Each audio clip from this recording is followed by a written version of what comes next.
మరి ఏ మంచి చేస్తున్నాం మనం? ఏ మంచి చేస్తున్నాం? ఎవరికైనా మంచి చేస్తున్నామా?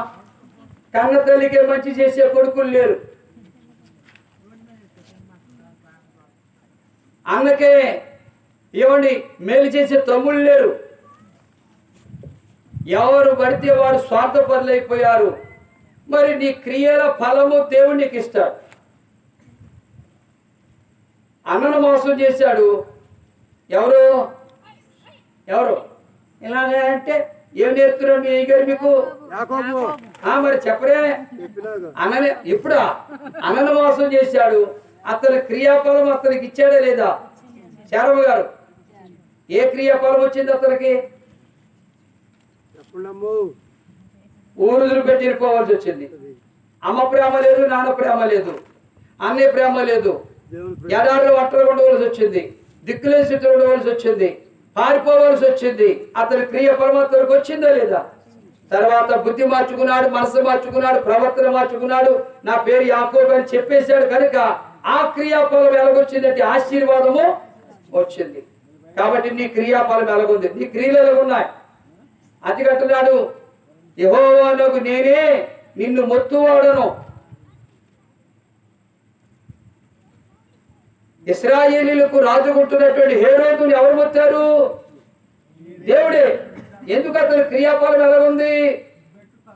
నా బలము, నా తెలివి, నా జ్ఞానము, నా ఐశ్వర్యము, నా రాజ్యము, నేను రాజును అన్నట్టుగా ఉన్నాడు.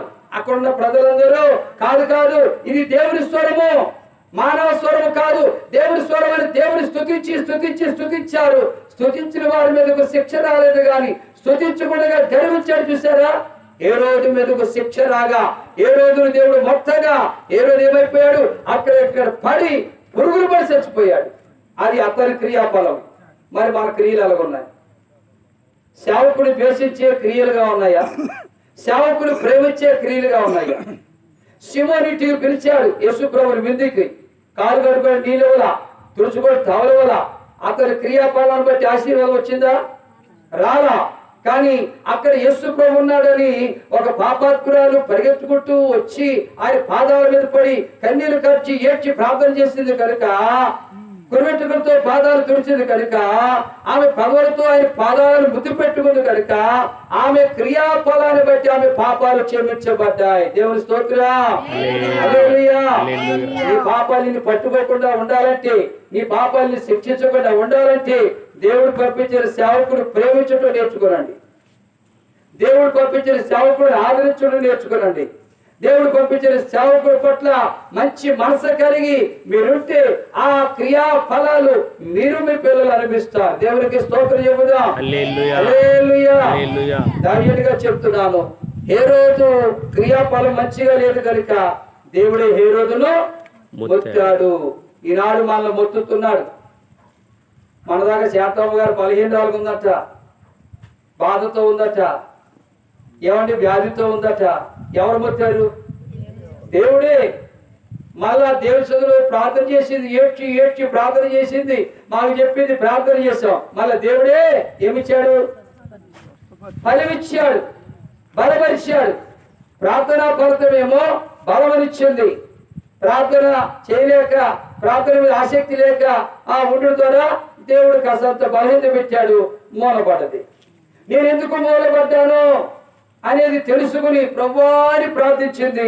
ఆ ప్రార్థన ఆలకించిన దేవుడు బలపరిచాడు. అందుకన్నాడు, నిన్నెందుకు మొత్తాను అనేది నువ్వు తెలుసుకున్నట్లు అన్నాడు. అన్నాడా? చూడ మాట చదవండి. దేవుడు కుదరడా? యేసుకేలు గ్రంథం 7వ అధ్యాయం 2వ వచనం. 7:2. నరపుత్రుడా ప్రకటింపుము, ఇశ్రాయేలు దేశములకు అంతము వచ్చి ఉన్నది, నలుదిక్కుల దేశములకు అంతము వచ్చి ఉన్నదని అది ప్రభు యెహోవా దేవుడు సెలవిచ్చుతున్నాడు. ఇప్పుడు నీకు అంతము వచ్చి ఉన్నది, నా కోపము నీ మీద తెప్పించు. ఇక్కడ చూసారా? నా కోపము నీ మీదకు తెప్పించు నీ ప్రవర్తన బట్టి అన్నాడు. చూసారా? ఏమా ఎవరి ప్రవర్తన బట్టి వారికి తీర్పు తీరుస్తాడు. అదవుతుందా సీమోనయ్య గారు? నీ ప్రవర్తన బట్టి నీకు తీర్పు తీరుస్తాడు. అమ్మేమో తెల్లారేసి ప్రార్థన చేస్తుంది, నువ్వు గురకపట్టి నిద్రపోతున్నావు. అమ్మేమో తెల్లారేసి ఆదివారం ప్రార్థనకు వస్తుంది, నువ్వు ఇంటిగానే ఉంటున్నావు. శనివారం ప్రార్థనకు వస్తుంది, టీవీ పెట్టుకుని సినిమాలు చూస్తున్నావు. నీ ప్రవర్తన బట్టి నీకు తీర్పు తీస్తాడు. ఆ తీర్పు ఏంటంటే నిత్య నరకంలో తీసుకెళ్ళి పారేస్తాడు. అక్కడ అగ్ని ఆడదు, పురుగు సావదు. ఆమె ప్రార్థన చేస్తుంది కాబట్టి ఆమెకు తీర్పు ఏంటంటే నిత్య రాజ్యానికి వారసులుగా చేస్తాడు. ఒక గుంపేమో విడవబడే గుంపు, ఒక గుంపేమో ఎత్తబడే గుంపు. ఎత్తబడే గుంపు ఏంటి? ప్రార్థన, విశ్వాసము, ఆత్మీయత, పాటలు పాడుకుందాం అనేది ఆలోచనలతో క్రమముగా దైవభక్తి ఉన్నది కాబట్టి ఆమె ప్రవర్తన ఫలమును బట్టి ఆమెకు దీవెన. దేవుడి స్తోత్రం. ప్రార్థన లేదేమీ లేదు అన్నట్టుగా ఉంటున్నాడు, ఆదివారం లేదేమీ లేదు అన్నట్టుగా ఉంటున్నాడు. ఏమండి? ఆ ప్రవర్తన ఫలం